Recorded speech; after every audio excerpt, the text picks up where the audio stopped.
নমস্কার সকলকে। আমরা সকলেই জানি কালকে মাননীয় মুখ্যমন্ত্রী আমাদের ঘোষণা করেছেন যে ১,১০,০০,০০০ পরিবার অন্নপূর্ণা ভাণ্ডার কিন্তু কালকে একটার পর মানে ছেড়ে দেওয়া হয়েছে, তারা পেয়েছে। এটা এটাও মানছি যে হ্যাঁ সত্যি আমাদের ফ্যামিলিরও অনেকজন আছে, বহুজন আছে তারা কিন্তু পেয়েছে, সত্যিই টাকাটা পেয়েছে, কিন্তু আমার নিজের ঘরের কেউ পায়নি। ঠিক আছে, তো যদি না পায় তাহলে কি করবে টাকাটা? একটাই কথা, এখন এই মুহূর্তে দাঁড়িয়ে ওয়েট করা ছাড়া কিন্তু কোনো উপায় নেই। ঠিক আছে, কারণ এটা একটা কারণ আছে, সেই কারণেই বলছি। সেটা হচ্ছে আহ, আগের মাসে আমার ফ্যামিলি কি করেছিল, আমার ২ তারিখে ফর্ম ফিল আপ করেছিল। ঠিক আছে, জুনের ২ তারিখে ফর্ম ফিল আপ করা হয়েছিল। তো জুনের ২ তারিখে ফর্ম ফিল আপ করার পর প্রথম যে কিস্তিটা দেওয়া হয় ৩ তারিখে, সেই ৩ তারিখে কিন্তু টাকা ঢুকে যাওয়ার কথা ছিল, কিন্তু যেহেতু ২ তারিখে ফর্ম ফিল আপ করেছে সেই জন্য একে দেখা হয়নি যে হ্যাঁ পাবে না, কারণ একদিনের ব্যাপার তো হবে না হয়তো, সেই জন্য চেক করা হয়নি। কিন্তু পরবর্তীকালে আমরা দেখেছিলাম ৯ তারিখে একটা সময় হঠাৎ করে দুপুর বেলাতে মেসেজ এলো, ঠিক আছে, যে টাকা ঢুকেছে। তো কোথা থেকে টাকা এসেছে সেটা দেখার জন্য আমরা তখন দেখলাম যে ৩,০০০ টাকা এসেছে। তো সঙ্গে সঙ্গে ব্যাংকে গিয়ে আপডেট করিয়ে আনলাম। ২ তারিখের পর কিন্তু আমরা ২-৩ দিন আপডেট ফাপডেট করিয়েছিলাম ব্যাংকে। ঠিক আছে, কিন্তু কোথাও কিন্তু কোনো টাকা পয়সা কিছু ঢোকেনি। যখন ফোনে মেসেজ তো আসেইনি, ফোনেও আমরা ব্যালেন্স চেক করেছিলাম, সেখানেও কিন্তু আসেনি। এমনকি ৯ তারিখেও সকালবেলার দিকেও আমাদের ব্যালেন্স চেক হয়েছে, ডেলি একবার করে ব্যালেন্স চেক করা হতো, কিন্তু তা সত্ত্বেও কিন্তু আমরা টাকা পাইনি। দুপুর বেলার দিকে হঠাৎ করে ফোনে আবার যখন ব্যালেন্স চেক করা হয়, তো তখন দেখা যায় ৩,০০০ টাকা ঢুকেছে। তো অবাক করে বিষয় যে হঠাৎ করে ৩,০০০ টাকা কোথা থেকে এলো, কারণ কোথায় ৩ তারিখে টাকা দেওয়া হয়েছে, তারপর এতদিন চেক করে যাচ্ছি কোনো আসেনি, আর ৯ তারিখে হঠাৎ করে থেকে এলো। তো সেই জন্য আমাদের ব্যাংকে যাওয়া হয়েছিল, ব্যাংকে গিয়ে তখন আমরা আপডেট করিয়ে আনি। সেই দিন দেখালো যে হ্যাঁ সত্যিই অন্নপূর্ণা ভান্ডার থেকে টাকাটা ৩,০০০ টাকা কিন্তু দেওয়া হয়েছে, কিন্তু ওখানে ডেট দেখাচ্ছে কিন্তু ৩ তারিখেই ওরা পাঠিয়েছে। ঠিক আছে, কিন্তু আমার মোবাইলে আমি এতদিন ধরে ব্যালেন্স চেক করে যাচ্ছি, সব কিছু করে যাচ্ছি, সেখানে কিন্তু ৩ তারিখ, ৪ তারিখ, ৫ তারিখ করে করে কোনো দিনের জন্য কিন্তু ওই টাকার অ্যামাউন্ট কিন্তু আমার এখানে শো করেনি ব্যালেন্সে। ৯ তারিখে গিয়ে আমাদের হঠাৎ করে ব্যালেন্সটা আসে যে ৩,০০০ টাকা এক্সট্রা। সে তার জন্য আমরা গেছিলাম, কিন্তু আমাদের ব্যাংকের যখন আমরা আহ, দেখি ব্যাংকের পাসবই, মানে যখন আমরা তখন আমরা দেখতে পাই যে হ্যাঁ ৩ তারিখে কিন্তু ওটা ক্রেডিট হয়ে গেছে।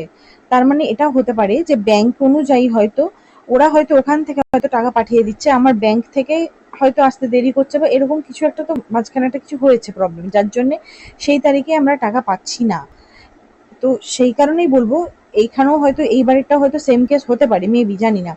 কারণ আমার ফ্যামিলি যে ২ তারিখে আগের মাসে, সরি আগের ৩ তারিখে যে টাকাটা পেয়েছিল ফার্স্ট লটে, এইবারে কিন্তু তারও টাকা ঢোকেনি।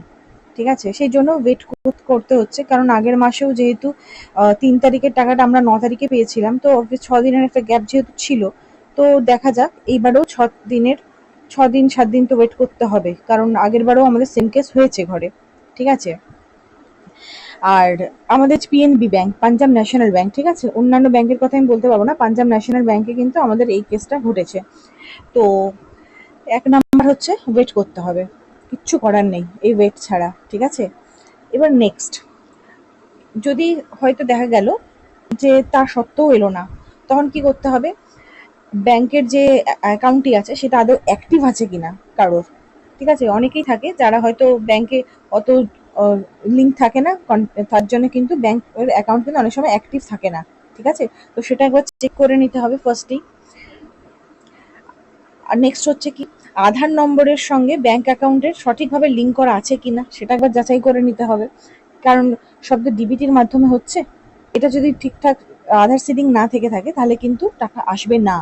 ঠিক আছে, তাহলে সর্বপ্রথম কাজ কিন্তু ব্যাংকে গিয়ে আগে এগুলোকে চেক করে নেওয়া যে আমার সবকিছু ঠিকঠাক আছে কিনা, কেওয়াইসি সম্পূর্ণ আছে কিনা সেটাও দেখে নিতে হবে ব্যাংকের।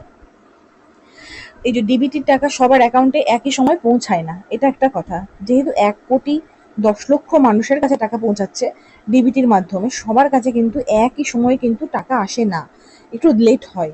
ঠিক আছে, সেই জন্যই বললাম যে একটু ওয়েট করে যেতে হবে, কারণ আগের বারে যখন ছিল তখন ২৮ লক্ষ মানুষকে দেওয়া হয়েছিল আশা করি, সেখানে আমাদের ঘরেরই কিন্তু ৬ দিন বাদে কিন্তু আমরা পেয়েছি। ঠিক আছে, তো এইবারে তো 1,10,00,000 মানুষকে দেওয়া হচ্ছে, তো মেবি সেই কারণে হয়তো দেরি হচ্ছে, ব্যাংক টু ব্যাংক ভ্যারি হয়তো করছে, তো সেই জন্য ওয়েট করতে হবে আমাদের, ঠিক আছে। ডিবিটির মাধ্যমে একসঙ্গে যেহেতু সময় টাকা আসছে না, তাই কারোর আগে কারোর পরে আসছে, তার জন্য ওয়েট একটু তো করতেই হবে। এরপরেও যদি টাকা যদি না আসে, তো পঞ্চায়েত আছে, বিডিও অফিস আছে, মিউনিসিপ্যালিটি আছে, ওখানে গিয়ে কিন্তু কথা বলতে হবে যে কি হলো ফর্মটার। এটা তো সবারই প্রশ্ন যে কি হলো ব্যাপারটা। ওরা যদি ওখান থেকে এটা, সরকার থেকেও যদি একটু স্ট্যাটাস দেখার যদি একটু কোনো কিছু করে দিতে পারতেন, তাহলে তো খুব ভালোই হতো। আর আমাদের ঘরে কিন্তু ভেরিফিকেশন হয়ে গেছে, ঠিক আছে। যে আগের মাসে যে টাকা পেয়েছিল তার কিন্তু ফর্ম ভেরিফাই করে কিছুদিন আগেই কিন্তু নিয়ে গেছেন। এসডিও অফিস থেকে কিন্তু একজন এসেছিলেন ভেরিফাই করতে, তো তিনি কিন্তু ভেরিফাই করে পর্যন্ত নিয়ে গেছেন, সমস্ত কিছু করেছেন। তিনি এমনকি ওখানে জমাও করেছেন, তিনি বলেছেন কথাটা যে হ্যাঁ আমার সবকিছু ঠিক আছে, আমি জমা করে দিয়েছি ওখানে। কিন্তু তা সত্ত্বেও কিন্তু টাকা ঢোকেনি।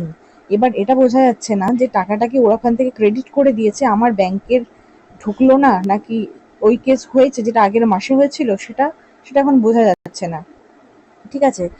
তো সেই জিনিসটা একটু খেয়াল রাখতে হবে, আর না হলে কিছু করার নেই।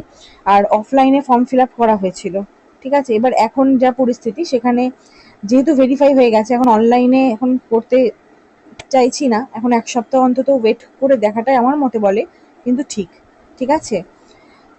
তো দেখো, তোমরা সবাই একটু ওয়েট করে যাও, একটু ধৈর্য ধরো, এরপরেও যদি না পাও তখন তো খোঁজ নিতেই হবে যে কি হলো ব্যাপারটা। কোনো লিস্ট, কিছু কিছু জায়গায় শুনছি নাকি লিস্ট টিস্ট দিয়েছে, সেখানে কারা কি বেনিফিশিয়ারি আছে তাদের নাকি লিস্ট শো করছে। তো সেগুলো যদি যেখানে যেখানে শো করছে, তাদের সেখানে গিয়ে একবার পরে গিয়ে খোঁজ খবর নিয়ে দেখাটাই বেটার।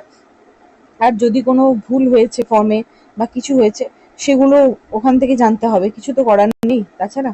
এখন যেটা করার আছে সেটা হচ্ছে ওয়েট করা ছাড়া আর কোনো উপায় নেই। আমি আমার নিজের এক্সাম্পলটা দিলাম আমার ঘরে, সেই কারণে আমি এখনো আশা রাখছি যে হতে পারে হয়তো ব্যাংকেরই কোনো কারণে হয়তো লেট হচ্ছে। তাই জন্য 1 সপ্তাহ অন্তর ওয়েট করে যাওয়াটা আমার মতে বলে বেটার, ঠিক আছে। আগের মাসেও আমাদের কিন্তু তাই হয়েছে। তো দেখো, তোমরাও একটু ওয়েট করো, ধৈর্য ধরো, নাহলে পরবর্তী পদক্ষেপ নিতেই হবে, কিছু করার নেই।